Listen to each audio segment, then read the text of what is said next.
times. Pero, as a teacher, syempre, ginagawa ko yung part ko para sa lahat. Napakabait na teacher naman. So, humingi lang po tayo ng konting dedication mo para sa, sa estudyante mo.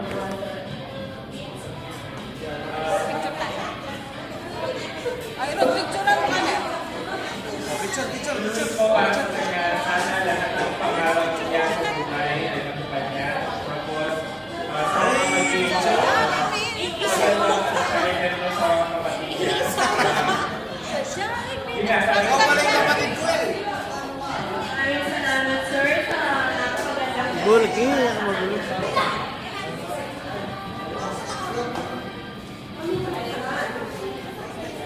Bo, dito, may damo dito.